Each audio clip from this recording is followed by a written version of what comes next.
L'État peut emprunter de manière illimitée à des taux hyper faibles. Donc c'est une chance inouïe pour investir. Qu'est-ce qu'on voit aujourd'hui? Le budget de l'État seul, c'est à peu près 500 milliards d'euros. Vous savez combien c'est la dépense d'investissement? C'est à peu près 25. Tout le reste, c'est du fonctionnement. Donc l'État n'investit plus rien en fait. C'est ce qu'on voit là en ce moment avec la crise des Canadair là. C'est qu'on n'est même pas capable d'acheter des Canadair parce qu'on n'investit rien. Le seul investissement est militaire, le reste on n'investit plus rien. Il faut retrouver cette grande mission. La France, elle s'est faite grâce à ces grands investissements. Philippe Brun, bonjour. Bonjour. Merci d'être venu jusqu'à chez nous, de l'Assemblée nationale jusqu'aux hauteurs de Montmartre. On vous suit aux Forces françaises de l'industrie depuis quelques temps, notamment suite à certaines prises de position et à un programme qui a pour objectif de vous positionner à la primaire de la gauche, en tout cas du Parti socialiste, si j'ai bien compris, qui s'appelle Produire. Donc ça nous fait plaisir de voir que dans ce parti, il y a encore des gens qui militent pour ça, pour la production, pour les entreprises, osons le dire, pour des usines en France, alors que c'est vrai qu'à certains moments, on a eu l'impression, en entendant certaines déclarations, que le sujet, c'était pas tellement les entreprises, et puis que finalement, elles avaient qu'à accepter des normes et payer. C'était à peu près pour caricaturer ce que certains de nos membres peuvent avoir comme ambition. Et en fait, après une première discussion, puisqu'on vous a reçu à Paris, dans notre club parisien des Forces françaises de l'industrie, on s'est rendu compte que pas du tout, que vous portiez là-dessus une différence qui méritait d'être soulignée et qui nous rappelle certains de vos aînés, bien connus de chez nous, notamment Arnaud Montebourg, qui justement montrait qu'il y avait là-dessus un amour pour la production et pour les gens qui produisent, je vais dire des patrons aux ouvriers en passant par tout ce qu'il y a au milieu. Voilà. Donc c'est la raison pour laquelle je suis très heureux de vous recevoir. Et on peut peut-être commencer déjà par vous demander qui vous êtes, d'où vous venez et quel est ce parcours qui vous a amené là où vous êtes aujourd'hui. Alors j'ai 34 ans, je suis député de l'Eure en Normandie. Alors c'est pas un département que les gens connaissent bien, parce que quand on connaît la Normandie, on connaît le Calvados, la Seine-Maritime. L'Eure, c'est un département rural. Ma circonscription, elle est composée à 80% de terres agricoles. Je suis né, j'y ai grandi. Mon père est d'ailleurs maire d'un tout petit village dans ma circonscription. Ma mère est professeure au collège dans ma circonscription. Donc j'ai toujours eu cet engagement pour ce territoire d'où je suis né, d'où je viens, pardon. J'ai fait plutôt un bon parcours scolaire parce que j'étais fils d'enseignant. Donc j'ai fait quelques écoles et puis dont des écoles d'études de commerce à HEC et puis je suis devenu haut fonctionnaire. Et en sortant de l'ENA, j'ai rejoint les tribunaux administratifs parce que c'est un corps qui est très libre et qui me permettait de pouvoir vivre un vrai engagement politique à côté tout en n'ayant pas à répondre à un ministre avec lequel, par exemple, je serais en désaccord. En 2018, c'est un moment un peu fondateur de ma vie, c'est le mouvement des Gilets jaunes. Oui. J'étais déjà assez militant, mais je m'étais un peu retiré, j'avais été un peu dégoûté du quinquennat Hollande et du Parti socialiste en vérité. Et puis en 2018, je sors de l'ENA et j'attends mon classement, où on est classé à la sortie. Et je me retrouve sur les ronds-points des Gilets jaunes, parce que je suis chez mes parents en fait. Et donc je me retrouve avec mes copains de classe. Et je les retrouve, ceux qui eux sont restés et ne sont pas montés à Paris. Et ils ont déjà 3 enfants, il y a des mamans solo. Il y a des gars ouvriers employés qui galèrent et je me rends compte à quel point la politique est à côté de ses pompes, à quel point ce que j'apprends à l'ENA n'a rien à voir avec la réalité des gens. Et l'ENA, ouais. Pardon, je vous coupe, ouais. Vous étiez déjà un peu politisé, enfin en tout cas vous envisagiez la politique? Moi j'aime la politique depuis que j'ai 8 ans, je regarde les questions gouvernement, je fais partie de ces gens très politisés, j'ai adhéré au PS, j'étais très jeune, j'avais 18 ans, donc c'est quelque chose que j'ai en moi depuis longtemps, mais j'avais remisé ça dans un coin de ma tête, parce que bon, j'avais bien vu que ça n'avait pas marché avec Hollande, j'en avais été très déçu, moi je soutenais déjà Arnaud Montebourg à l'époque, et donc j'avais quitté le PS à peu près en même temps au moment où il avait quitté le gouvernement, et j'étais pas revenu depuis, donc j'avais arrêté la politique, je m'étais dit non en fait mon truc ça va être l'intérêt général, je vais servir l'État, etc. Et puis arrive ce mouvement des Gilets jaunes qui change ma vie. Parce que ce mouvement montre que le peuple est capable de se soulever pour défendre des idées neuves. Et de quoi on parle sur le rond-point des Gilets jaunes? Des gens qui viennent pourtant plutôt des extrêmes ou plutôt abstentionnistes. Ils ne parlent pas d'islam, ils ne parlent pas d'immigration, ils parlent de pouvoir d'achat. Il parle de ces sujets orphelins de la vie politique que sont par exemple les familles monoparentales, les mamans solo qui étaient très nombreuses. Il parle de production aussi et de prise en compte de cette France qu'on oublie complètement, qu'est celle des territoires périurbains et ruraux. Et donc à ce moment-là, on est en novembre 2018 et donc je fais un choix assez fort. Je vais partir à la direction du Trésor et je décide en fait de pas partir à Bercy en fait, et de plutôt choisir un corps qui me permette d'avoir de la liberté. Et donc c'est pour ça que je choisis le corps des magistrats administratifs. Et donc devenu magistrat administratif, je suis revenu m'installer en province, donc à habiter à Louviers dans l'Eure, où je suis devenu élu municipal en 2020. Donc je m'investis très fort localement avec justement des gilets jaunes. Donc je suis candidat au municipal en 2020 avec une gilet jaune qui s'appelle Ingrid Levavasseur.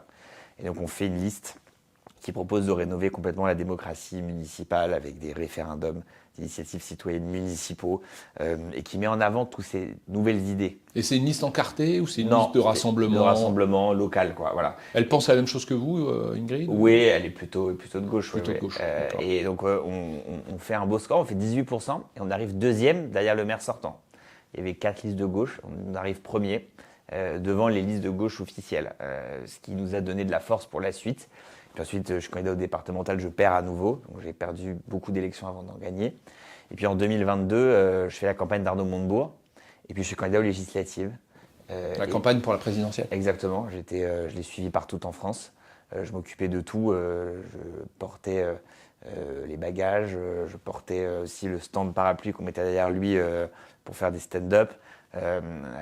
Et je l'ai suivi et c'était une expérience extraordinaire parce que j'ai appris beaucoup de choses avec lui. J'ai appris à prendre une salle en le regardant seulement, à me mettre sur la place sur un marché avec un stand derrière vous et une enceinte devant. Et au début, il y a 5 personnes qui vous écoutent, puis 10, puis 20, puis 30, puis 200. Ça, c'était la force du verbe d'Arnaud. Je ne dis pas que je suis aussi fort que lui, mais j'ai beaucoup appris. Vraiment, lui, c'est quand même au cul du phénomène camion. là-dessus. J'ai appris au cul du camion avec lui. Ouais. Voilà. Et donc en 2022, je suis élu député à très peu de voix. Je gagne à 300 voix sur à peu près 90 000 électeurs. Donc 300 voix, c'est rien du tout. Mais je suis le seul élu qui n'est pas membre du Rassemblement national dans mon département. C'est-à-dire que le RN rafle toutes les circonscriptions, 4 sur 5. Et la mienne, qui a beaucoup voté pour le Rassemblement national, finalement me choisit moi et ne choisit pas la candidate à l'époque du Rassemblement national. Oui, parce que étant d'un endroit qui est assez rural, Ouais. c'est vrai que toute la paysannerie, toutes les... Oui, il y a deux phénomènes. La France périphérique. Il y a un effectivement, le milieu, mais en fait, les milieux agricoles votent pas tellement RN, et ils votent moins que d'autres milieux. C'est vraiment, nous, les nouveaux périurbains, c'est-à-dire des gens qui viennent des métropoles, qui peuvent pas se loger dans les métropoles, et qui font construire chez nous dans les villages. Et donc, on a des quartiers entiers de lotissement, où c'est la France du back-office, vous savez. Donc les métiers, la France du diesel. La France, donc moi, le trajet domicile-travail moyen dans ma circonscription, c'est 60 km. Ouais. Et on n'a plus aucun service public. On est dans le premier désert médical de France métropolitaine. On est la France qui ne peut pas vivre avec 2 € le litre du gasoil. C'est pas possible. Voilà, c'est un drame social. Les hommes sont souvent ouvriers intérimaires, caristes, préparateurs de commandes, des métiers de la logistique. Les femmes sont beaucoup dans les métiers du soin et du lien, aides-soignantes, assistantes maternelles, infirmières, aides à domicile. Donc c'est une France qui aujourd'hui tourne autour de 2 000 € par mois chacun, qui a l'impression de n'avoir droit à aucune aide, qui est un peu désocialisée puisque les distances font qu'elle n'a pas le temps de participer à la fête du village ou d'être très active dans l'école de ses enfants. Et c'est cette France-là à laquelle je veux parler. Donc c'est grâce à, je pense, un nouveau discours que j'ai mis en place qu'on a réussi à reconquérir des gens. En 2024, je suis le seul député de gauche en France à améliorer son score face au Rassemblement national. Alors qu'en 2024, il y a une vague énorme. Et moi, je fais 53%. J'avais fait 50,4 en 2022. Et là, je fais 53%. C'est-à-dire que j'ai récupéré des électeurs du RN. Et comment on les a récupérés? Avec un autre discours, où on parle au concret des gens. Moi, je suis le député qui défend ce qui s'est dit sur les ronds-points pendant le mouvement des Gilets jaunes. Donc, élu député, je fais adopter une loi sur EDF qui rétablit les tarifs réglementés d'électricité pour les boulangers, parce que j'ai défendu les boulangers, pour les artisans, les commerçants, pour les exploitants agricoles. J'ai déposé une loi sur les familles monoparentales. J'ai mené les combats de cette France un peu oubliée. Et en vérité, en parlant au concret des gens, on a réussi à retrouver leur confiance. Et parce que cet engagement, tout ce que vous venez de décrire, c'est un petit peu ce qu'a oublié la gauche, hein, depuis un fameux rapport de Terra Nova, si j'ai bonne mémoire, qui explique que, bon, en gros, il faut lâcher le peuple et il faut s'intéresser au centre-ville et à beaucoup de, enfin, notamment aux banlieues, et un peu moins mettre d'attention à cette France périphérique, qui est un rapport qu'a fait Flores, hein, finalement, qu'on regarde maintenant avec... j'ai une certaine capacité de projection, mais en même temps, c'est-à-dire c'est des gens qui ont vu probablement la sociologie de l'électorat de gauche évoluer, mais du coup qui ont tiré un trait sur toute une tradition de gauche qui était quand même de défendre les milieux populaires. Et ça, j'ai l'impression que vous faites partie des gens qui veulent relever le gant, hein, reprendre le drapeau qui avait été mis à terre, mais on vous sent un peu seul là-dessus. Enfin, c'est quoi l'écho dans votre camp quand vous décidez de vous intéresser effectivement à la France du diesel, à la France des gens qui font 60 km, à tous ces gens qui sont peut-être un petit peu moins dans l'électorat aujourd'hui très urbain d'une gauche qui a perdu le Nord là. La gauche a oublié le peuple, donc le peuple l'a oublié très vite aussi. Hein. C'est-à-dire que pour la plupart des gens, les gens disent des choses drôles, parfois ils disent j'ai pas fait assez d'études pour voter à gauche. On est devenu tellement déconnectés, tellement urbain, tellement prétentieux que les gens ne nous suivent pas du tout. Et donc il y a un problème, c'est l'enfermement. C'est-à-dire que plus ça avance, plus on se déconnecte, et moins on est nombreux à l'Assemblée pour porter cette voix. En 2024, j'ai perdu beaucoup de compagnons de combat. Fabien Roussel, qui raconte un peu pareil que moi, il a été battu par le RN, parce qu'à la fin, les gens ils préféraient voter RN que voter à gauche. Sébastien Jumel, qui raconte un peu pareil que moi, qui était député de Dieppe, il a été aussi battu par le RN. Les circonscriptions historiques de la gauche, elles sont aujourd'hui toutes passées dans le camp du Rassemblement national. La circonscription de Léon Blum dans l'Aude, elle est RN. La circonscription de François Mitterrand, j'y étais la semaine dernière, Château-Chinon, elle est passée RN. Donc aujourd'hui, on est les rois des villes. Donc on est les rois des bobos, on est les rois des quartiers populaires qui n'ont pas trop d'autres choix que de voter pour nous, parce que quand l'essentiel de l'offre politique est raciste, évidemment, vous n'avez pas trop de choix que de voter à gauche, mais si la gauche est déconnectée, si vous voulez défendre votre droit à vivre dans une société qui ne vous discrimine pas. Donc, en vérité, moi, je crois qu'on a un problème. C'est que nous, la gauche, on a été inventé pour défendre le peuple. On a été inventé à la fin du 19e siècle, au moment d'une révolution industrielle, qui à la fois a apporté beaucoup de progrès sur le plan économique, mais qui a amené aussi beaucoup d'exploitation, du déracinement, des maladies, un écrasement par le capital, tout un tas de classes laborieuses. Et donc on a été inventé avec l'idée qu'on était là pour mieux répartir l'effort, pour faire de l'éducation, pour permettre l'émancipation de chacun. Donc la gauche, on a été créé pour servir le peuple. Quand le peuple ne vote plus pour nous, quand le peuple n'est plus avec nous, et qu'on devient finalement les candidats des gens qui ont fait Bac plus 12 et qui habitent dans les grandes villes et ont des valeurs humanistes, alors on perd notre sens d'exister. La gauche, elle a été créée pour défendre les ouvriers et les employés, elle n'a pas été créée pour autre chose. C'est bien qu'il y ait des classes intellectuelles supérieures qui soutiennent ce combat-là. Mais le cœur de notre électorat, ça doit être les ouvriers et les employés. Et moi, dans la primaire du PS, je défends la parité populaire. C'est-à-dire de réserver 40% de nos investitures à des ouvriers et employés. Pour que l'Assemblée cesse d'être cette espèce de ramassis de cadres. Parce que 80% des députés sont cadres aujourd'hui. Alors que 80% des Français ne le sont pas. Et moi, je suis favorable au grand remplacement. Le grand remplacement des députés énarques dont je suis, par des ouvriers, des employés, des gens qui parlent au peuple. Et là, je pense aussi que c'est une manière de davantage récupérer leur voix. D'accord. Oui, parce que très bien, la gauche s'est retirée. Mais pourquoi est-ce que c'est le RN qui a tout pris ? Parce que finalement, les gens cherchent une alternative à Macron. À Macron, ça fait 10 ans. Il y a beaucoup de gens qui ont eu cru. Dans mon département, ça a beaucoup voté Macron en 2017. Puis ça a énormément voté Le Pen ensuite. Donc les gens, ils ont tourné la page de Macron. Donc d'ailleurs, moi, je pense pas qu'il y aura un grand succès pour tous les gens qui continuent Macron, que ce soit Édouard Philippe ou Gabriel Attal. C'est un peu terminé. Ils veulent passer à autre chose. Et vous avez deux alternatives quand vous voulez tourner la page de Macron. Soit vous partez sur Le Pen, soit vous partez sur la gauche, donc Mélenchon. Et entre les deux, les gens trouvent que Le Pen moins repoussant que Mélenchon. C'est ça qui se passe. C'est que si on avait un PS fort et crédible, avec un candidat fort et crédible qui parle aux problèmes concrets des gens, je pense qu'on serait devant le Rassemblement national assez nettement. Le Rassemblement national aujourd'hui ne vit que parce qu'il a le totem du changement. Et aujourd'hui, on n'incarne pas le changement, on incarne une sorte de délire irréaliste. Et ça aurait quand même dû nous frapper. On proposait dans le programme du NFP que le SMIC soit augmenté de 14% à peu près. Eh bien, les smicards n'ont majoritairement pas voté pour nous. On devrait quand même se poser une question. C'est normalement les principaux concernés. Évidemment, les entrepreneurs n'ont pas voté pour nous non plus, mais les smicards n'ont pas voté pour nous. Donc à quoi bon, je veux dire, raser gratis C'est pas ça que les gens attendent. Je pense qu'ils attendent un récit et aussi des améliorations concrètes de leurs conditions de vie, mais pas seulement l'augmentation du SMIC. Il y a une forme de déconnexion. D'ailleurs, le mec qui, dans le bureau à Paris, dit dans le programme du NFP, on va juste proposer d'augmenter le SMIC, il ne voit pas la situation économique du pays, il ne voit pas la smicardisation, il ne voit pas des profs qui aujourd'hui sont en début de carrière et gagnent le SMIC. Il ne voit pas dans les boîtes le fait qu'on n'arrive pas à suivre l'ensemble de l'échelle des salaires. Alors, est-ce que vous pouvez juste vous arrêter là-dessus pour expliquer aux gens qui nous suivent, c'est quoi ce mécanisme un peu contre-intuitif qui fait que plus on monte le SMIC, et statistiquement, plus il y a de pauvres en France, plus il y a une smicardisation de l'économie. Est-ce que vous pouvez nous expliquer rapidement c'est quoi ce processus ? En fait, le SMIC est indexé sur l'inflation, ce qui est plutôt bien. Le problème, c'est que le reste des salaires ne sont pas indexés sur l'inflation. Et puis que vous, les entreprises, n'avez pas forcément les moyens de tout indexer sur l'inflation compte tenu de la conjoncture et de l'état des marges dans notre pays. Donc la difficulté, c'est que quand vous augmentez le SMIC, vous smicardisez, parce que les gens qui n'étaient pas au SMIC se retrouvent au SMIC. Oui, ils sont rattrapés en fait. Ils sont rattrapés. Et puis, il y a des allègements de cotisations sociales, donc qui fait qu'il y a quand même un peu une trappe à bas salaire en France. Les bas salaires sont quand même très, très subventionnés, parce que vous additionnez les cotisations sociales qui sont beaucoup plus faibles sur les bas salaires, plus la prime d'activité.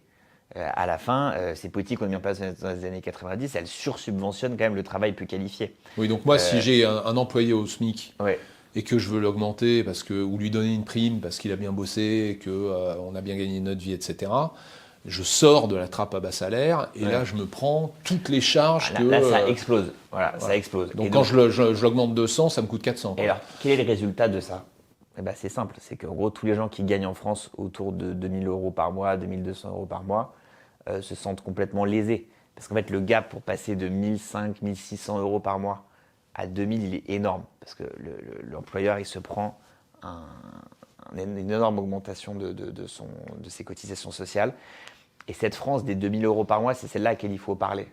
En gros, c'est le couple qui a 4 000 euros à deux, qui a du mal à mettre du gasoil dans son réservoir, qui a du mal à payer les traites du leasing de la bagnole, parce que maintenant, il n'y a plus de bagnoles peu chères, c'est que les bagnoles sont super chères. Et qui a du mal à partir en vacances, qui fait partie de 60% de Français qui ont revu leur trajet de vacances là, à cause de l'augmentation des prix du carburant, qui a du mal à se loger parce que les taux d'intérêt ont beaucoup augmenté, les prix des matériaux, les coûts de la construction aussi. Et donc c'est cette France-là à laquelle il faut parler. Moi, je fais une proposition très forte dans cette primaire qu'on a appelée le salaire brun. Moi, je propose qu'on change le financement de la protection sociale. C'est-à-dire qu'on arrête de demander à 21 millions de salariés du privé, 6 millions de salariés du public, de financer à eux seuls l'ensemble de la protection sociale de la France. Il y a 70 millions de Français, et c'est les salariés qui payent pour tout le monde.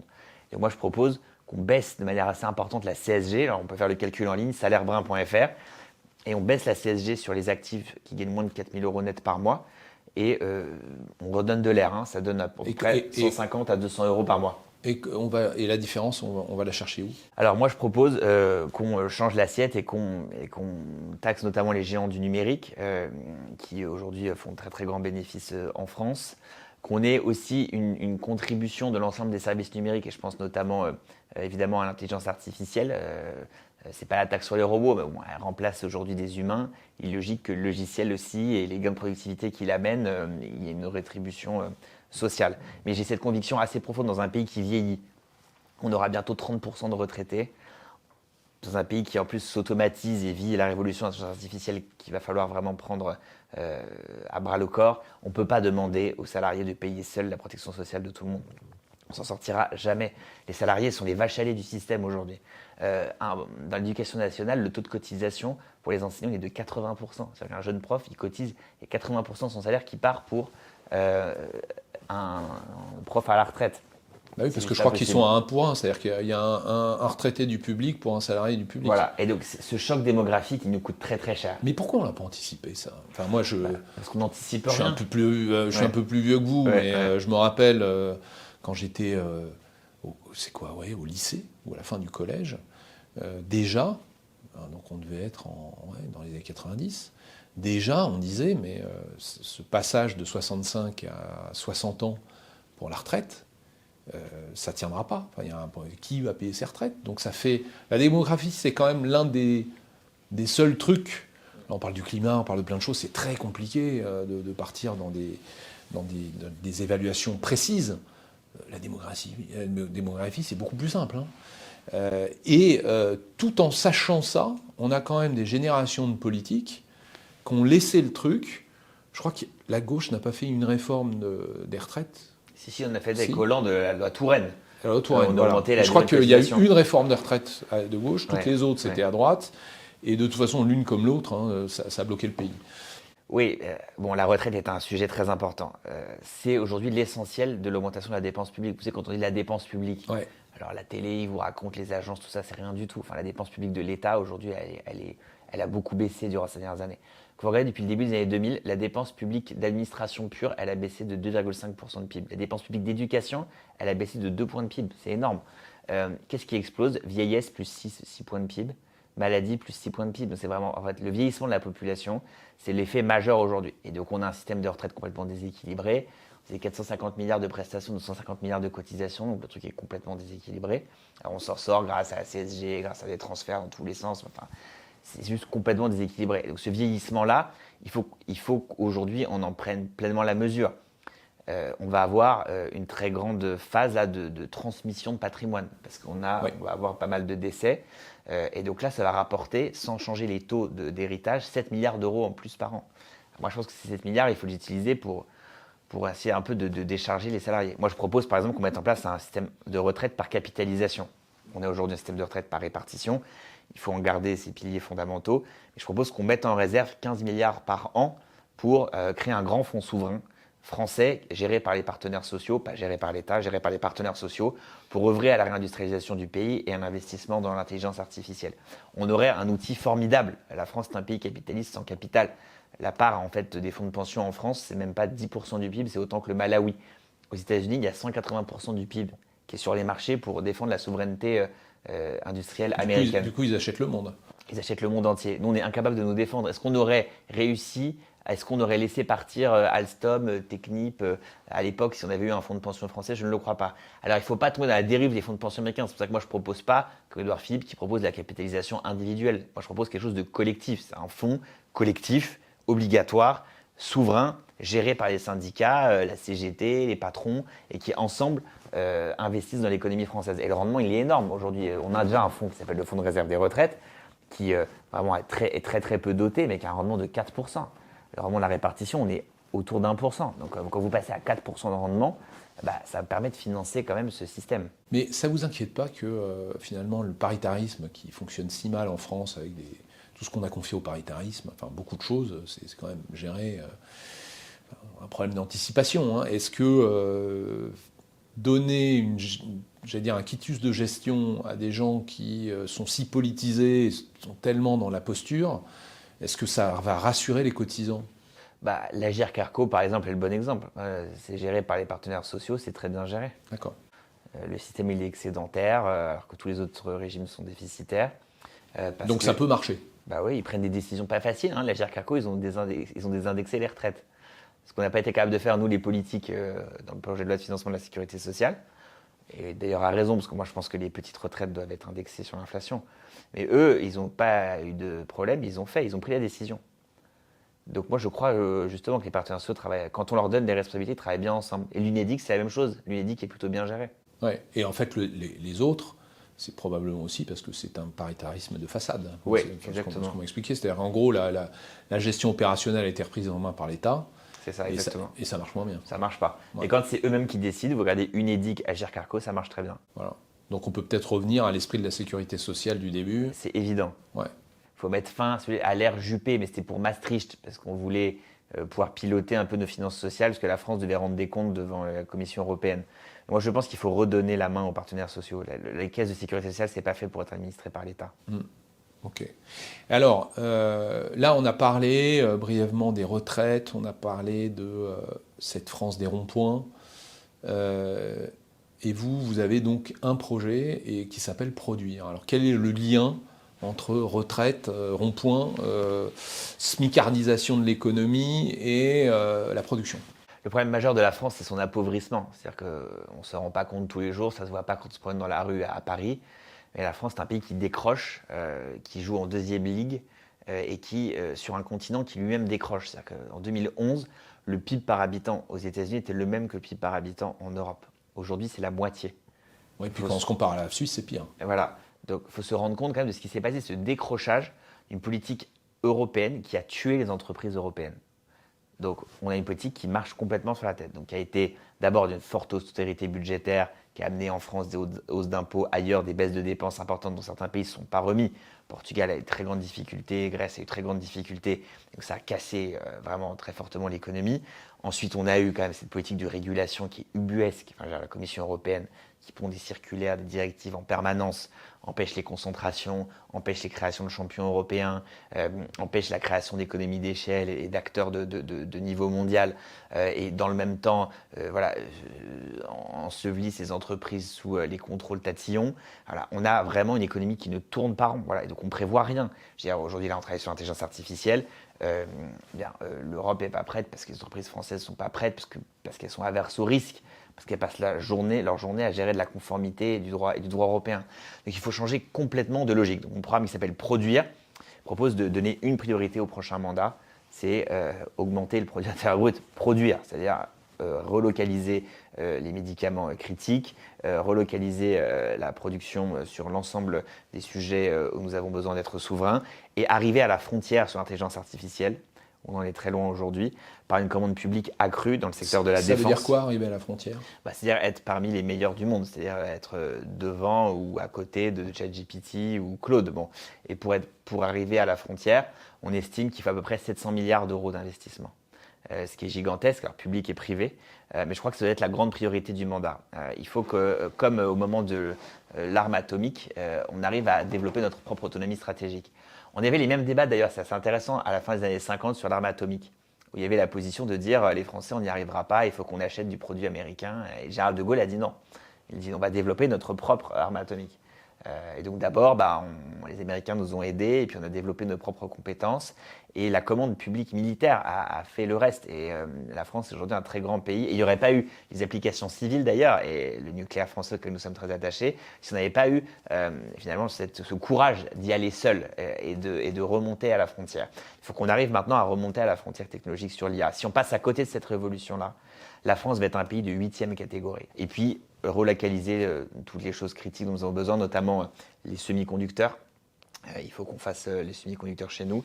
Je propose la création d'une compagnie générale des mines pour aussi exploiter le minerai parce qu'on a besoin d'être souverain de nos métaux critiques. Il y a quelque chose d'un peu ridicule de dire on refuse toute création de mines en France et dans le même temps importer massivement du minerai venu d'ailleurs. Bon, et on a du nickel de manière importante en Nouvelle-Calédonie. Et le sol français regorge de ces ressources-là, évidemment en respectant toutes les contraintes écologiques, la réglementation environnementale, la protection des populations. Mais il faut qu'on soit souverain aussi. Oui, mais ça, vous savez bien que ce n'est pas possible. C'est-à-dire qu'on a aujourd'hui un code sur les contraintes. Oui, il faut revoir le code minier. Il faut probablement, je pense, se rapprocher de l'esprit et oublier un peu la lettre, parce qu'on est arrivé... aujourd'hui à des délires. Là, on est au moment où on tourne ce podcast, on parle des incendies, des choses comme ça. Bon, bien sûr, il y a un réchauffement climatique et il est clair que les avertissements viennent d'un certain nombre de partis qui portent, qui ont été les premiers à porter ces alertes. Pourtant, ces mêmes partis ont infusé et aujourd'hui demandent de prendre des directives qui sont contre-productives, c'est-à-dire qui, à force d'interdire les défrichages, même de l'autre côté, là, on est en période d'incendie pendant l'été, on est en période d'inondation pendant l'hiver, c'est pareil, on a plein de maires qui disent je ne peux plus curer mes rivières à cause de la biodiversité, du machin, c'est du pénal. Donc on en arrive à des décisions tellement difficiles, tellement lentes à prendre que plus personne ne les prend. Les gens sur le terrain disent ne plus comprendre les textes tellement ils sont complexes. Et s'il y en a un qui prend une initiative en disant bon écoutez, plutôt qu'il y ait une inondation, moi je prends mon tracteur et je fais ça, c'est du pénal.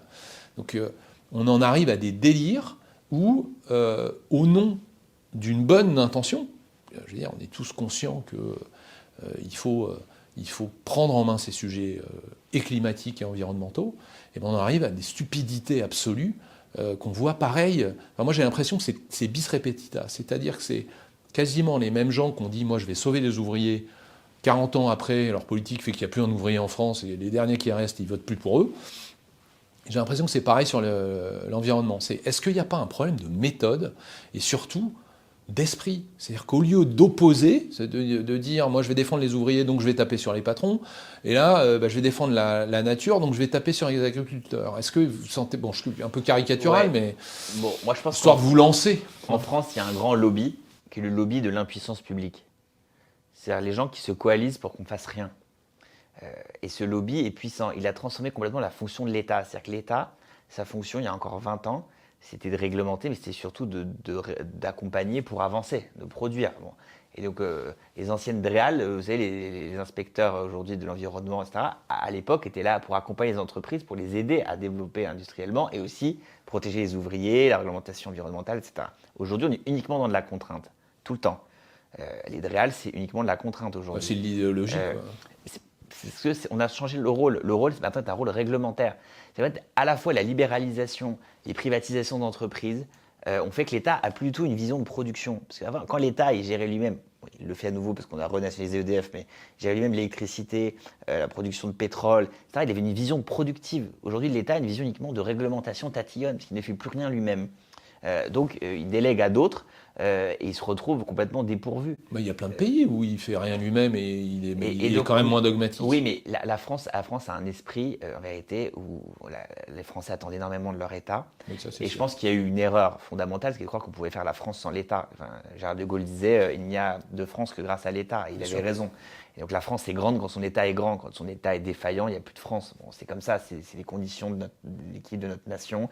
C'est aussi la psychologie des Français qui est très liée à l'État. Et quand l'État donne l'impulsion, alors il est suivi. Là, on a redonné une impulsion claire sur le nucléaire. Je crois qu'on va faire un très gros et un très beau plan d'investissement nucléaire en France. Et là, il faut que l'État donne la direction sur l'intelligence artificielle, donne la direction sur la production. Moi, je propose par exemple qu'on n'applique plus le ZAN pour l'industrie, c'est-à-dire qu'on puisse créer des zones à industrialiser. On ne peut pas dire dans le même temps qu'on veut arrêter de produire en Chine et d'importer des produits faits à des millions de kilomètres. Il faut qu'aujourd'hui, on ait des zones dans lesquelles on puisse faire ce développement industriel. Donc ça, là-dessus, vous voyez la grandeur de l'État dans son efficacité, pas forcément dans son volume, et donc dans un recentrage sur certaines choses. Et surtout sur la dépense d'investissement. C'est-à-dire que moi, je pense que l'État, il est là pour investir. Enfin, l'État a quand même une chance extraordinaire, c'est qu'il emprunte à des taux qui n'ont rien à voir avec ceux de votre entreprise. Oui. Donc l'État... Quand les entreprises arrivent à emprunter. Voilà. Donc l'État peut emprunter de manière illimitée à des taux hyper faibles. Donc c'est une chance inouïe pour investir. Qu'est-ce qu'on voit aujourd'hui? On a une dépense de fonctionnement qui est délirante. Depuis 2 ans, on a changé la loi organique relative aux lois de finances. Du coup, nous, à la Commission des finances, maintenant, on a une présentation du budget de l'État. C'est tout nouveau avec le fonctionnement et l'investissement. Le budget de l'État seul, c'est à peu près 500 milliards d'euros. Vous savez combien c'est la dépense d'investissement? C'est à peu près 25. Tout le reste, c'est du fonctionnement. Donc l'État n'investit plus rien, en fait. C'est ce qu'on voit là, en ce moment, avec la crise des Canadair, là. C'est qu'on n'est même pas capable d'acheter des Canadair, parce qu'on n'investit rien. Le seul investissement est militaire. Le reste, on n'investit plus rien. Donc les collectivités locales investissent un peu, on saupoudre énormément en vérité. C'est pas toujours d'ailleurs le fait de manière hyper stratégique. Vous avez les régions qui se font concurrence entre elles sur l'hydrogène, sur des pépinières de start-up, machin. Bon, tout le monde se saupoudre, arrose le sable, mais on n'a plus de vrais grands investissements. Il faut retrouver cette grande mission. La France, elle s'est faite grâce à ces grands investissements. C'est la mission Racine, la DATAR, une vraie politique d'aménagement du territoire et des investissements très forts et ciblés. Alors ça, j'ai eu cette conversation avec Nicolas Dufourcq, donc qui est le patron de BPI France. Alors lui, son propos est très clair. Hein, il en a fait 2 bouquins, d'ailleurs, un qui s'appelle La désindustrialisation de la France, et le deuxième, c'est la dette publique, qui est en fait la dette sociale, et qui explique que tout ça est formidable, mais on a fait un choix, assumé ou pas, enfin en tout cas collectif. Soit on a mis des œillères, on n'a pas voulu voir, soit on ne savait pas, tout simplement, mais de tout mettre dans le social. C'est-à-dire que lui, son sujet est de dire, comme on finance chaque année des nouveaux droits, alors là c'est la parentalité, c'est je ne sais quoi, c'est revenir sur la réforme des retraites, c'est refaire des choses comme ça, qui coûtent très très cher, finalement l'État n'a plus de quoi investir, et d'ailleurs dans tous les éléments budgétaires qui sont liés au ministère, il y a entre 20 et 25% des budgets qui finalement ne payent que les retraites. Donc ça, qu'est-ce que vous faites par rapport à ça? Le vrai sujet, c'est les retraites. Le reste du social, en vérité, c'est pas si cher que ça. Le budget total du RSA en France, c'est rien du tout. Le nouveau congé paternité ou ça, c'est pas payé. C'est quoi? C'est 2 milliards? Mais c'est payé par les boîtes, c'est pas payé par le Sécu. C'est 2 milliards. Ouais. Mais bon, ce qu'il faut, c'est essayer Enfin, faut comprendre une chose, c'est que la France, pour maintenir son modèle social, doit produire beaucoup plus. C'est-à-dire que si on avait le PIB par habitant américain, on serait en excédent budgétaire. Donc la difficulté qu'on a, c'est qu'on a un beau modèle social qu'on ne peut plus financer compte tenu de notre absence de production. Et moi, je pense que le vrai sujet, c'est plutôt la complicité assez coupable des élites françaises à la désindustrialisation. Et la personne qui vous parle, Monsieur Dufourcq, moi, il m'a étonné quand je lui ai écrit, parce qu'une usine fermait dans mon département, Compin, qui fabrique des sièges pour Alstom et puis pour la SNCF. BPI est actionnaire, et un actionnaire minoritaire, mais de référence, cette entreprise. Et je lui ai écrit en disant, mais vous êtes en train de fermer le site de production en France pour le délocaliser au Portugal. J'écris quand même au directeur de BPI. Et il me répond, c'est bon pour la compétitivité de l'entreprise. Moi, j'attends pas que BPI réponde ça, en fait. J'attends que la BNP réponde ça. J'attends que la Société Générale réponde ça. Et moi, je paye mes impôts pour payer Nicolas Dufourcq pour qu'il maintienne les entreprises en France. Si BPI veut se comporter comme une boîte privée, alors on privatise BPI. Mais moi, je crois que c'est tout ça le problème aujourd'hui. C'est que nos élites, elles ont fait une croix sur la France. Oui, après, c'est pas complètement mon point. Qui est chez BPI France peut-être un désalignement en tant qu'actionnaire par rapport aux... Bon, ça, je vous laisse assumer complètement ce que vous venez de dire, pourquoi pas. Moi, mon sujet, il était plus sur l'analyse qui pour moi est décorrélée de ce que vous venez de dire, qui est de dire, on met quand même beaucoup d'argent dans le social, et du coup, on n'a plus d'argent pour investir. Vous l'avez dit vous-même, quand on paye un fonctionnaire, il n'y a que 20% de son coût qui finalement sert à le payer, le reste, ça part en retraite. Est-ce qu'on arrivera à dire, parce que tout le monde dit, il faut réindustrialiser. Moi j'entends ça, je m'intéresse au sujet depuis 7 ans. Avant j'étais dans la tech, c'était merveilleux, tout le monde était bien payé, et à la fin le jeu c'était de se faire acheter par un Américain. C'était comme ça le modèle. Maintenant on redécouvre avec un certain nombre de startups qui disent finalement la souveraineté c'est pas idiot, mais c'était ça le modèle. Aujourd'hui dans l'industrie c'est très net, vous avez plein de gens qui disent on va remettre des usines pour fabriquer des médicaments, etc. Vous avez vu la réimplantation de certaines usines pour faire des médicaments?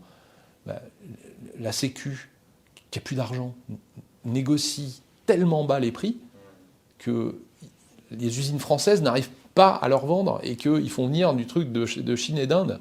Est-ce qu'il n'y a pas un sujet là-dessus? De toute façon, il y a un assainissement à faire. Moi, dans mon programme Produire, je propose de désindexer les retraites au-dessus de 3 000 euros. Enfin, je pense qu'il y a un moment, il faut désindexer une partie des retraites. Est-ce qu'il faut travailler plus longtemps? Oui, il faut évidemment travailler plus longtemps. Tout le monde a travaillé plus longtemps. Moi, je propose que les cadres partent plus tard et que les ouvriers partent plus tôt. Parce qu'on n'est pas égaux devant la retraite. Bien sûr. Elle coûte rien la retraite de l'ouvrier au système. Parce que l'ouvrier, il meurt 8 ans plus tôt qu'un cadre. Les 10% les plus pauvres, ils meurent 13 ans plus tôt que les 10% les plus riches. Comme ils disent chez moi, il ne coûte pas cher à la sociale. La retraite cumulée des ouvriers et employés en France, elle coûte aussi cher au système que la retraite des cadres. Vous avez donc 60% des gens, ils coûtent aussi cher que 20% des gens. Donc aujourd'hui, ce qu'il faut, c'est à la fois faire travailler plus longtemps, parce que c'est le sens de l'histoire, il faut qu'on travaille plus longtemps, mais que dans le même temps, ceux qui exercent les métiers les plus pénibles partent beaucoup plus tôt qu'aujourd'hui. Moi, je suis favorable à la retraite à 60 ans pour l'ouvrier qui trime sur la chaîne ou qui pose des parpaings toute la journée, mais peut-être même avant 60 ans, parce qu'il y a une espérance de vie qui va être très faible. Et surtout que souvent, ils commencent plus tôt. Ils commencent plus tôt. Donc ceux qui commencent le plus tôt, qui exercent les métiers les plus pénibles, qui meurent le plus tôt, qu'on fait trimer. Et c'est ça la réforme Borne. Quand vous décalez l'âge légal de départ de 62 à 64, vous ne touchez pas les cadres. De toute façon, vous ne partez pas à 62, on partait déjà beaucoup plus tard parce qu'on a commencé trop tard. Donc vous touchez ceux qui ont commencé le plus tôt, qui exercent les métiers les plus pénibles. Il faut changer de système. Il faut un système dans lequel on prenne vraiment en compte la pénibilité et on assume qu'on fasse partir tôt les gens qui sont cassés. Et en revanche, dans les métiers de service, les métiers de bureau, les métiers de cadre, on peut travailler beaucoup plus, je pense, plus longtemps. Et d'ailleurs, beaucoup souhaitent travailler plus longtemps. Mais il faut qu'on arrive à le dire aujourd'hui. Et changer complètement aussi l'emploi des seniors. Si on avait un emploi des seniors semblable à celui des actifs plus jeunes en France, on aurait beaucoup moins de déficit de sécurité sociale. Alors justement, on parlait un petit peu du médicament. Nous, on a un certain nombre de membres des forces françaises de l'industrie qui sont des PME, PME ou ETI qui produisent dans les territoires, notamment dans l'industrie du médicament. Et j'ai eu un long entretien avec l'une des patronnes de UPSA, qui produit l'intégralité de ce qu'elle vend en France, du côté d'Agen. Je crois qu'ils ont 1500 employés, c'est un employeur qui est considérable là-bas, et qui investit, qui est en train de relocaliser ses principes actifs qui étaient faits ailleurs. Donc il y a un vrai effort de réindustrialisation. Elle nous a raconté pendant 1h30 comment ça se passait, justement, avec les relations avec la sécurité sociale d'un côté et l'État de l'autre. C'est ubuesque. C'est-à-dire qu'on leur dit, vous devez, comme on doit faire des économies, nous Sécu, vu que les retraites ça coûte un bras, les arrêts de travail, l'explosion, enfin moi j'ai tous mes membres, on en parlera après. On en reparlera, mais enfin, c'est délirant, c'est qu'on est passé de 2 à 6% parfois sur certaines usines depuis le Covid, enfin il y a un vrai sujet. Et qu'en France, parce que tous ceux qui ont des usines à côté disent c'est revenu à la normale, il n'y a que en France où ça a explosé. Donc, mais revenons sur le médicament. Donc en gros, comme tout explose et qu'il n'y a pas de garde-fou, ni sur les retraites, ni sur les arrêts de travail, etc., c'est incontrôlable, en tout cas incontrôlé, et bien la Sécu essaie de faire des économies sur les médicaments. On se dit pourquoi pas. Sauf que dedans, il y a des médicaments qui sont faits très très loin, par des multinationales, beaucoup en Chine, aussi en Inde, donc on est très dépendant de ça. Et puis il y a quand même un certain nombre de producteurs qui sont en France. Alors ceux-là, ils se font imposer des prix minimalistes parce qu'il faut faire des économies, donc on leur baisse leur prix de vente. Mais, j'allais dire, la machine à produire des normes, des règlements, des machins, des trucs, fait que tous les ans, les coûts de production montent. Moi, je suis sidéré par le patriotisme d'investisseurs étrangers pour la France. C'est-à-dire que UPSA, qui n'est plus, je te rappelle, UPSA, c'était une boîte française qui a été vendue parce qu'il n'y avait pas les lois du trade. C'est-à-dire que la famille d'UPSA, au moment de la transmission, n'avait pas de quoi payer l'impôt sur ces méchants héritiers qui ont été mis en place par des partis que tu connais bien. Et du coup, ils ont vendu ça à des fonds d'investissement. De fonds d'investissement en fonds d'investissement, c'est devenu... Je crois que le capital aujourd'hui est japonais. Ce sont des gens un peu comme Toyota qui sont très bienveillants avec la production en France. Mais on ne peut pas demander à ces gens-là d'être patriotes pour nous. C'est-à-dire que là, on est en train de tout faire pour dire il faut que ça coûte encore moins cher, donc vous vendez moins cher, et à côté de ça, il faut que ça soit encore plus propre, donc vous produisez plus cher. À la fin, ils vont dire mais moi je pars en Inde. C'est une machine à délocaliser, la Sécu, là-dessus. Oui, en plus il faudrait des clauses d'approvisionnement local aussi, que UPSA soit favorisé par rapport à ceux qui font très loin. Tu sais qu'ils n'ont même pas le droit de mettre, ils sont Origine France garantie, c'est-à-dire qu'ils ont fait tous les certificats. Ils n'ont pas le droit de le mettre sur les paquets. Le code de la santé l'interdit. Non, mais il faut des clauses d'approvisionnement local. L'argent de la Sécu, il ne peut pas partir dans des principes actifs faits en Inde. Mais ça, c'est pas un truc que toi, tu peux porter à l'Assemblée. Mais si, mais c'est contraire au droit européen. Ce que je te dis, c'est qu'il va falloir qu'on déroge maintenant à toutes ces conneries-là, parce qu'on est arrivé dans un système qui est délirant. Donc il faut qu'on puisse... Si on veut, on n'est plus dans le même monde. Dans le monde des années 90-2000, il fallait adapter la France au libéralisme et à la mondialisation. Et c'est une mondialisation qui était en cours. Aujourd'hui, il faut adapter la France à la révolution de la souveraineté. Et au fait que c'est le retour des empires, c'est le retour des gros budgets militaires, c'est le retour de la guerre, c'est le retour du protectionnisme. Et donc tout ça, il faut s'y adapter. Et donc dans ce monde-là, c'est pas youpi, libéralisme, on produit où on veut. C'est fini. Retour du mercantilisme aussi, c'est-à-dire à l'ancienne, quasiment République de Venise, où on met des comptoirs, on met l'armée au service des entreprises. Donc on est dans un monde complètement différent. Donc les mecs qui n'ont pas compris ça, c'est la Commission européenne. Ils pensent qu'on est encore dans les années 90 et qu'il faut adapter le continent européen à la mondialisation. C'est fini. La mondialisation, elle est terminée. Il y a autre chose aujourd'hui. C'est l'ère des empires, de la guerre et de la souveraineté. Bon, dans cette ère-là, il faut des États forts. Et donc, la sécurité sociale, c'est un immense instrument de souveraineté. Enfin, t'imagines la dépense sociale en France. Donc, si tu arrives à bien piloter ta dépense de médicaments pour réindustrialiser, créer de l'emploi partout dans les territoires, c'est la meilleure politique industrielle que tu puisses faire. Ta dépense de médicaments, ta dépense de défense, c'est des choses que tu pilotes directement. Et donc, avec un résultat qui peut être tout à fait satisfaisant. Et pour ça, il faut mettre des règles. D'accord. Et ça, alors, tu penses que tout passe par l'Europe là-dessus? C'est-à-dire qu'il faut revoir les règlements européens? Parce que moi, ma lecture des choses, c'est que oui, bien sûr, il y a un certain nombre de choses qui sont imposées par l'Europe, mais enfin, Montebourg le dit lui-même.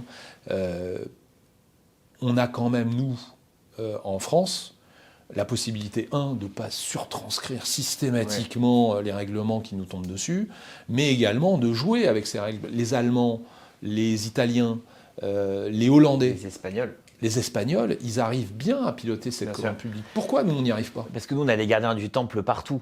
Moi, j'ai fait la loi sur EDF, donc qui rétablit les tarifs réglementés d'électricité. Qui rétablit quoi, tu dis? Les tarifs réglementés d'électricité pour les entreprises. C'était au moment où on avait les boulangers qui avaient x14 sur leur facture. Moi, j'avais toutes les boulangeries qui fermaient. C'était affreux. Bien sûr. Dans mon village, à côté de mon village, j'ai une boulangerie. Donc ma loi, elle permet de passer en compteur bleu, en fait. Et donc de pouvoir et d'avoir le tarif réglementé. Bon, alors pour le faire passer, on m'a expliqué que c'était contraire au droit européen.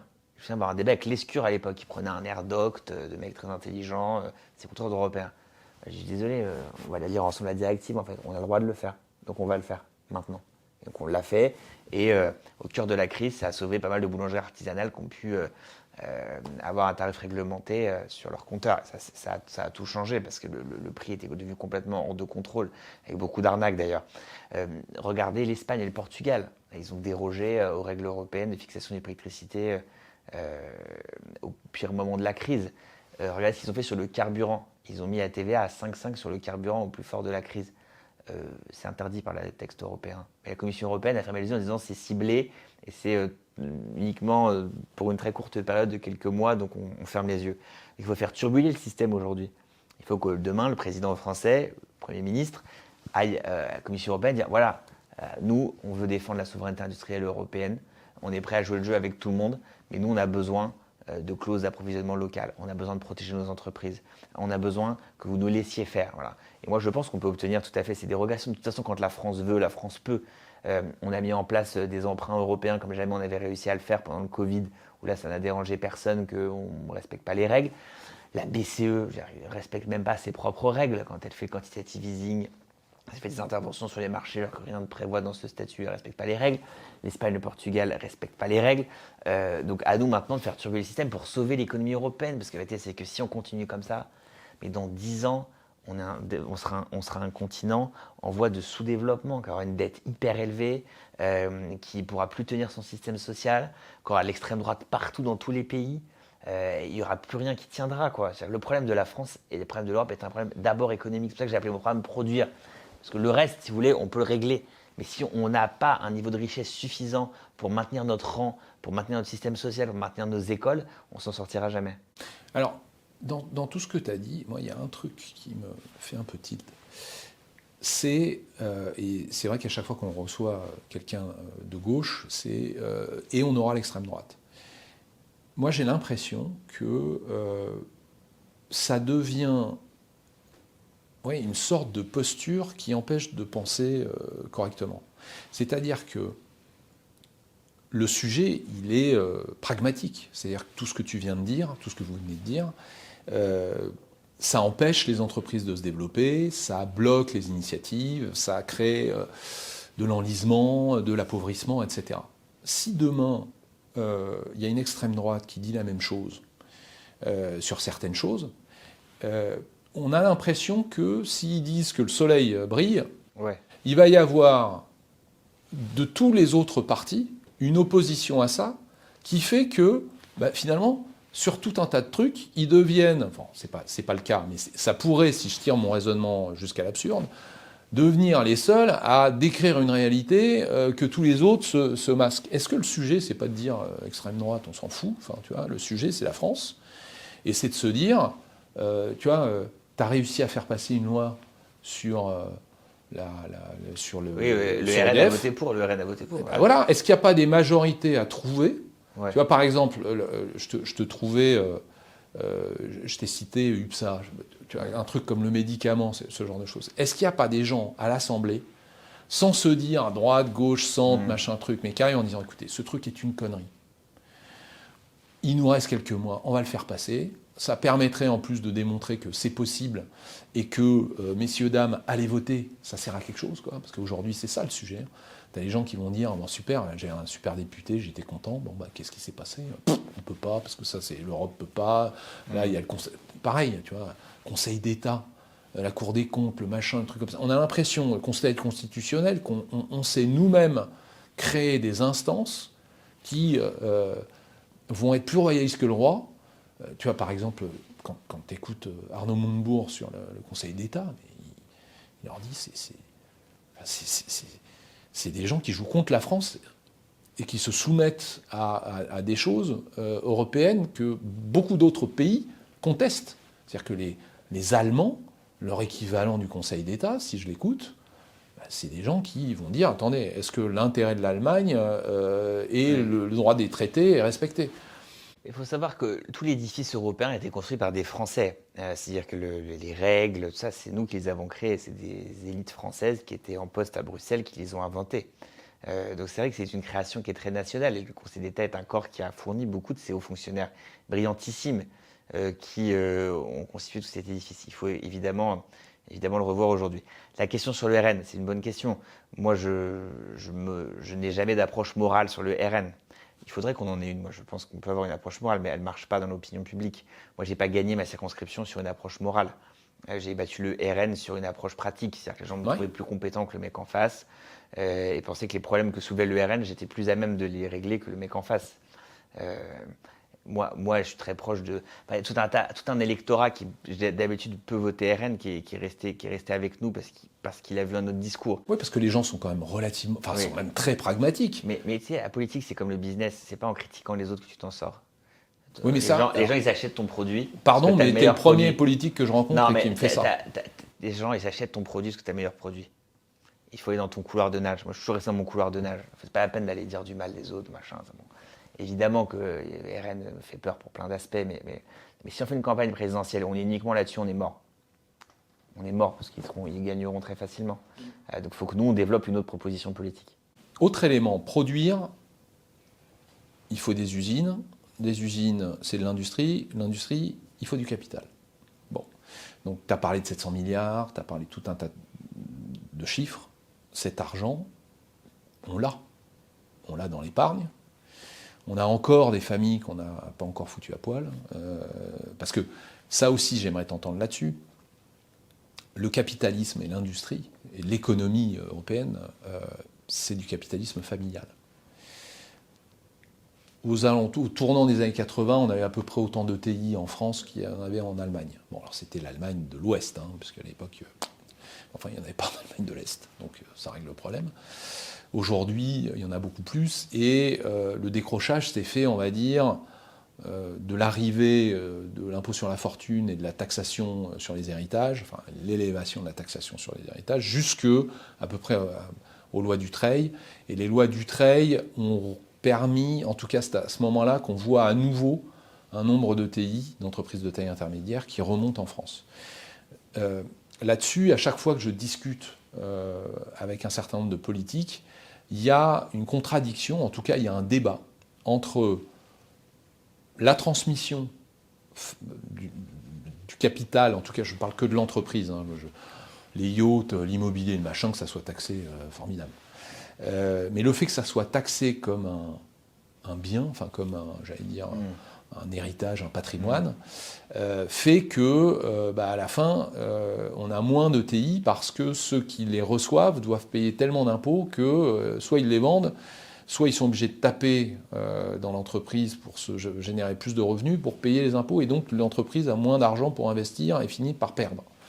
C'est quoi ta vision des choses? Parce que moi, quand j'écoute le Parti Socialiste, c'est Zuckman, c'est il faut taxer plus les héritages, c'est une entrave à l'égalitarisme républicain, c'est... Non. Bon, qu'est-ce qu'on dit? On dit que Dutreil, c'est très bien, mais c'est détourné aujourd'hui. Donc, tu vois, tu mets tout dans ta holding et puis tu transmets à tes enfants. Pourquoi on ne contrôle pas ça? Voilà. Donc, ce qu'on propose, nous, c'est des mesures. On n'a jamais proposé de supprimer Dutreil.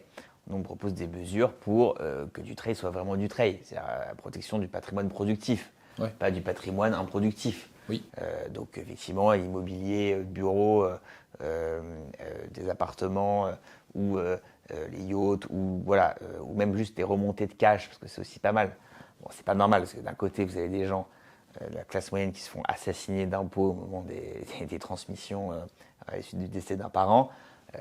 Pas d'un côté créer une niche fiscale gigantesque où vous remontez tout dans l'entreprise et les enfants ne payent pas d'impôts. Donc ça, c'est un premier truc. Deuxième chose, sur Zoukman, on avait proposé une Zoukman... Attends, oui. j'aimerais qu'on s'arrête Ouais. une seconde là-dessus, parce que entre les flux et les stocks, c'est pas pareil. Ouais.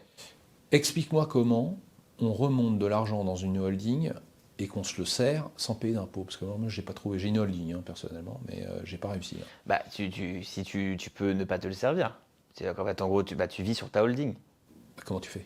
Bah, tu fais des abus bien sociaux bien camouflés. C'est-à-dire que... Non, mais d'accord, mais si ça a but bien social, d'accord, mais... c'est redressable.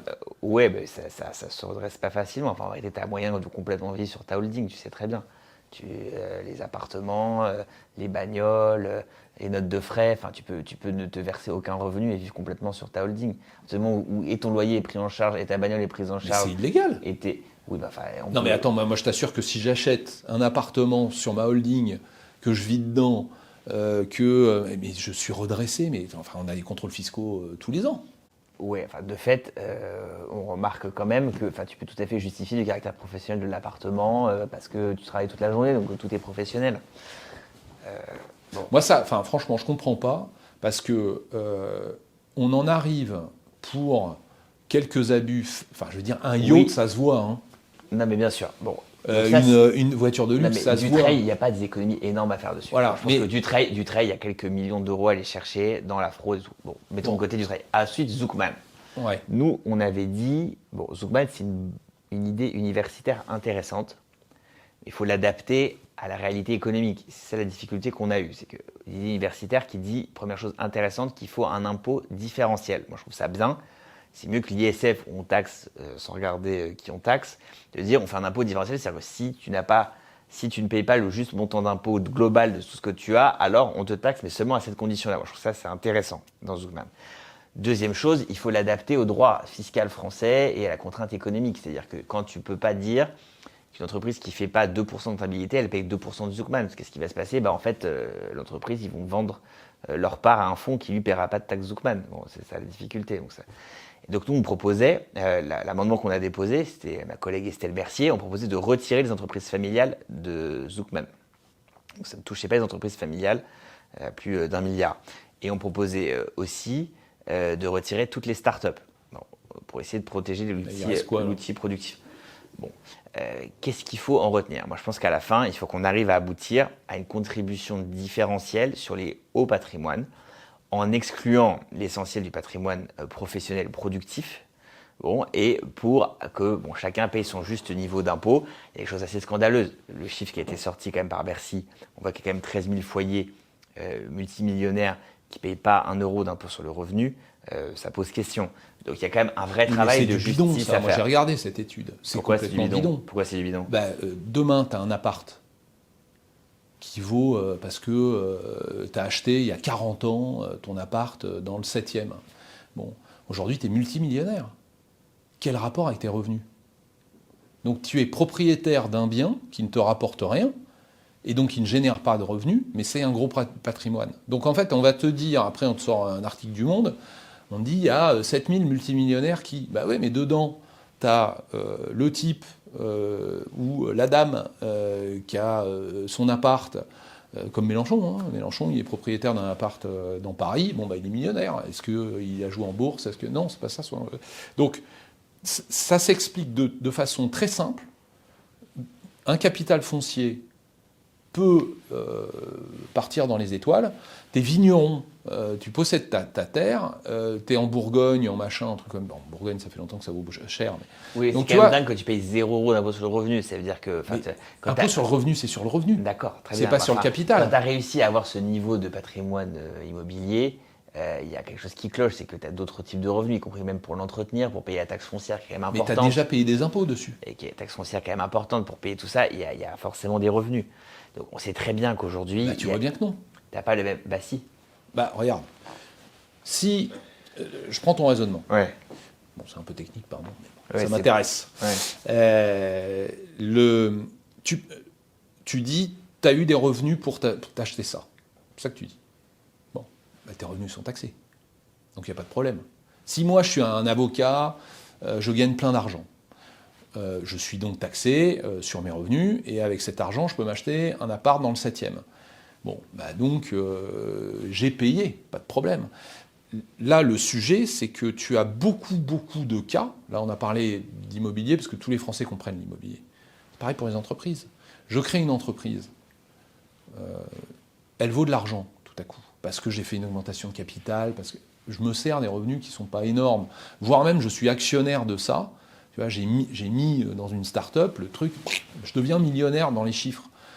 La start-up, elle ne sert aucun dividende, je n'ai aucun revenu, et donc je rentre dans les 7 millions de Français qui sont millionnaires dans les chiffres et qui ne payent pas d'impôt sur le revenu, vu que tu n'as pas de revenu. Moi, c'est ça qui me choque un peu, c'est qu'on prend des trucs, on en sort des généralités, et personne ne regarde la réalité des choses. Et on se dit, il doit y avoir... Tu vois, c'est ça qui est... En tout cas, quand tu es entrepreneur et que tu te retrouves dans ce machin, tu trouves que c'est d'une injustice folle. Bon, en tout cas, moi, je pense qu'il faut adopter un système un peu à l'américaine. Ils ont une taxe sur les holdings qui s'appelle l'Accumulated Retained Earning Tax, qui règle un peu les problèmes. C'est Californie, ça? Ouais, c'est aux États-Unis. Ouais. Sur toutes les Ouais, c'est fédéral. Bon, c'est un impôt fédéral où, en gros, ils prennent... alors, il faut le calculer plus compliqué que ce que je raconte, mais ils prennent entre 20 et 40% de ce qui dort dans la holding, en gros. Voilà. Du coup, qu'est-ce que ça... L'impôt ne rapporte rien, parce qu'en fait, tout le monde, du coup, soit décaisse du revenu, soit investit. Mais ça évite les surréserves, en fait, faites dans les holdings à des fins qui ne sont pas des fins productives. C'est un impôt qui, économiquement, est assez efficace. Il impose ou le réinvestissement ou de sortir du revenu. Moi, je trouve que voilà.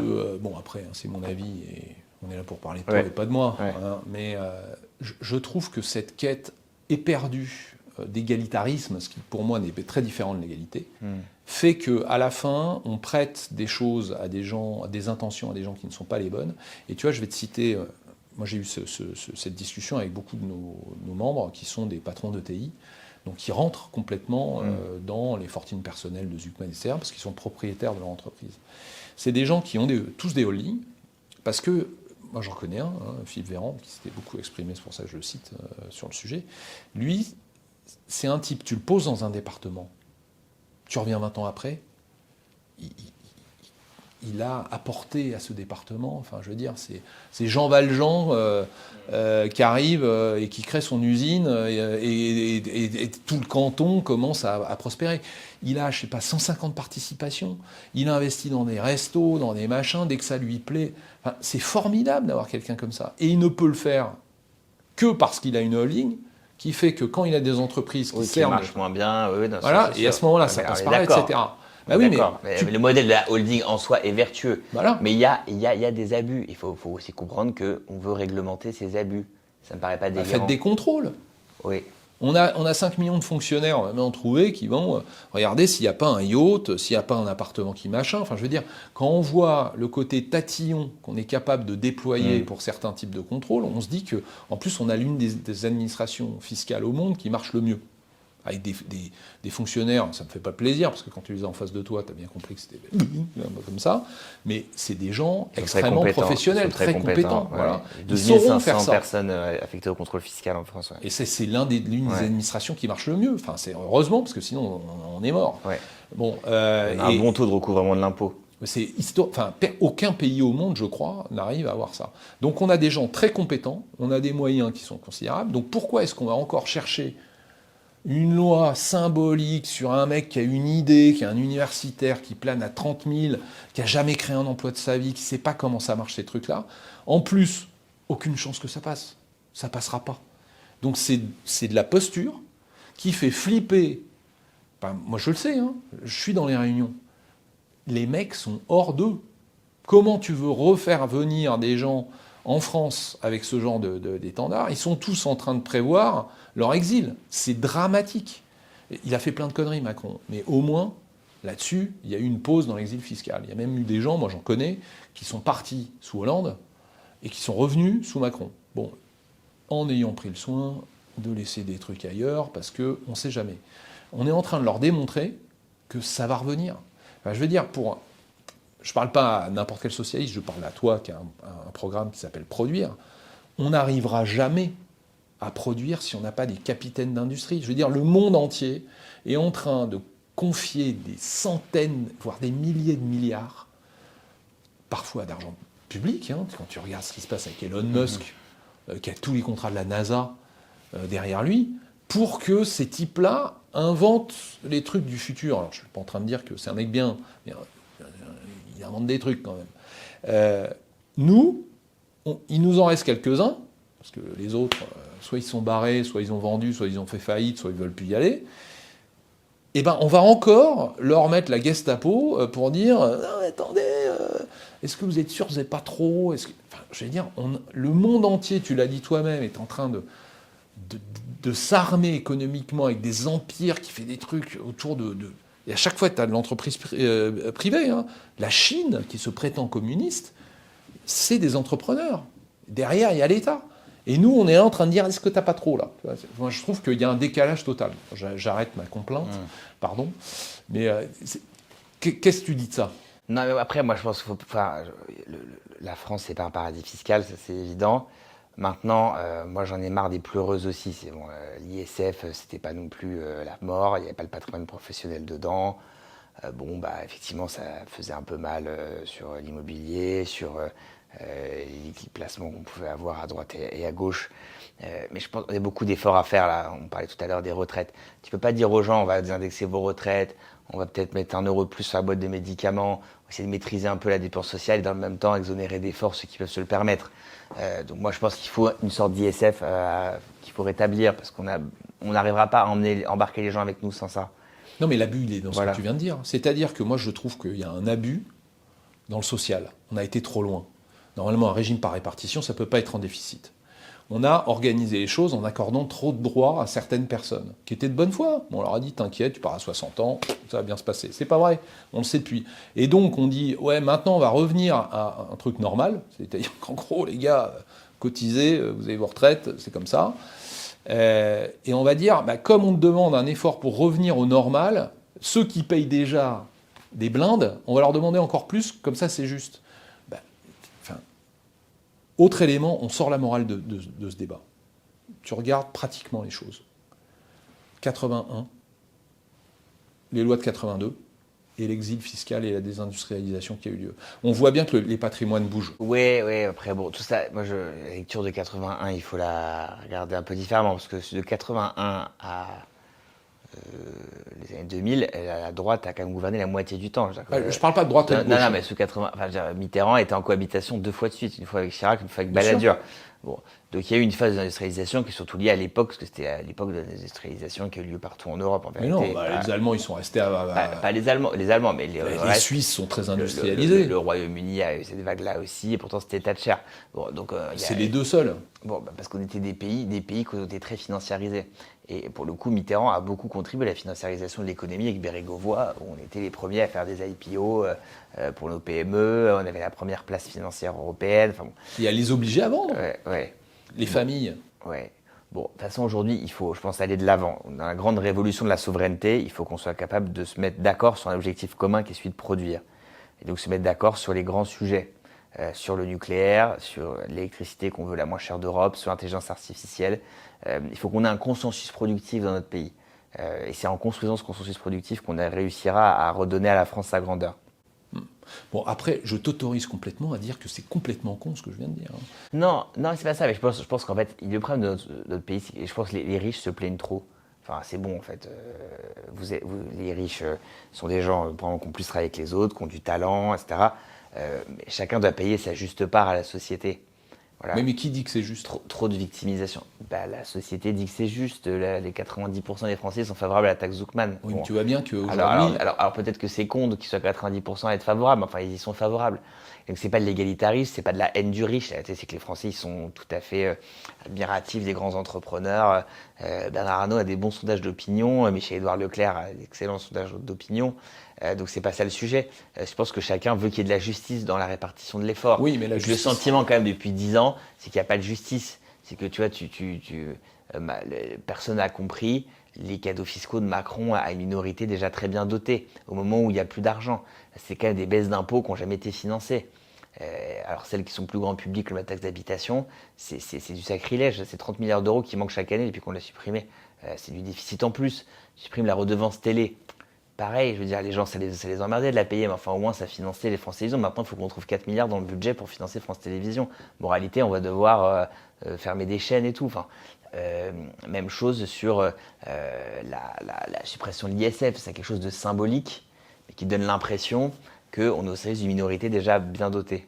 Oui, j'entends, mais là on parle encore une fois de morale et pas d'efficacité. Ouais, mais l'efficacité, moi je pense que demain, c'est que tout le monde se mette dans un consensus productif, que le patron, il dise bon bah ok, j'ai payé mon ISF, mais j'ai l'État qui roule avec moi et qui protège mon business et qui fait de la commande publique et qui répond présent et qui arrête d'être tatillon pour m'empêcher de produire, etc.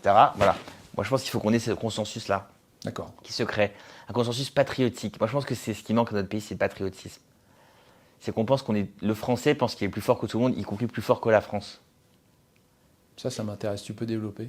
Le Français pense qu'il est tellement fort en tant que Français que la France ne le suffit pas en fait. C'est-à-dire, on est un des seuls pays au monde avec les États-Unis à avoir plus grand que la France. C'est que le Français pense universaliste. C'est que 2 pays universalistes au monde, les États-Unis et la France. On pense qu'on a un discours international, on a un message un peu messianique. Et donc ça, c'est une grande qualité qu'on a. Mais les élites françaises se pensent plus fortes que la France. C'est pour ça qu'elles déménagent, c'est pour ça qu'elles les élites publiques. Moi, j'ai fait l'ENA, j'estime qu'on ne doit pas aller dans le privé tout de suite. Il faut d'abord servir longtemps l'État avant de partir un peu. On peut partir à un moment ou à un autre parce qu'on a des opportunités, une envie de voir autre chose. Mais on a un problème de patriotisme en France. C'est ça le problème. C'est un problème dans nos esprits. Et il y a des gens qui sont très patriotes, qui font de belles choses. Tu en fais partie. Voilà. Et il faut les soutenir et il faut être avec eux. Ok. Très bien. Eh ben, écoute, est-ce que tu as d'autres sujets que tu voulais aborder? Non, ça va. Est-ce que je t'ai mis définitivement en Là, retard Voilà, maintenant il faut qu'on aille travailler. Voilà, très bien. Ok, merci Philippe. À bientôt. À bientôt.